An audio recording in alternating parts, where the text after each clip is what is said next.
Kagamhanan sa probinsya sa Sugbo, pasakaan og kaso ang DPWH sa 2nd District Engineering Office. Ato ang hibaon ang kompletong detalye kabahin sa mong report ato makauban si Idol Chixie.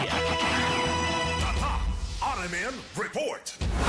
Midesider ang kagamhanan sa Kapitolyo og pagpasaka og kaso batok sa Department of Public Works and Highways kun DPWH 2nd District Engineering Office ug District Engineer niini. Subay kini sa kalapasan ug giingong wala pagtuman sa Provincial Ordinance 2023-02 nga adunay kamanduan sa pagkonsulta usa sa Kapitolyo sa pagkuha og pagtugot sa dili pa mopatuman og mga proyekto sa lalawigan sa Cebu. Tungod niini, nasagmuyo si Gobernador Gwen Garcia tungod sa giingong kahasol nga nasinati sa mga motorista nga mobiyahe sa habagatang bahin sa Cebu. Hilabi na sa mga nadawat ni ining reklamo gikan sa mga biyahero kabahin sa giingong pagguba ug tarong nga mga dalan para ayuhon na sa pag-usab diin makadala kini og traffic alang sa mga motorista. Gimanduan usab ni Garcia ang pendro sa pagsusi kabahin sa nasayran niini nga wala pag-comply sa DPWH 2nd District Office sa mga rekisito sa Special Waste Disposal Permit. Subay niini, kasong kriminal ug administratibo ang planong ipasaka ngadto sa 2nd District Engineering Office sa maong ahensya.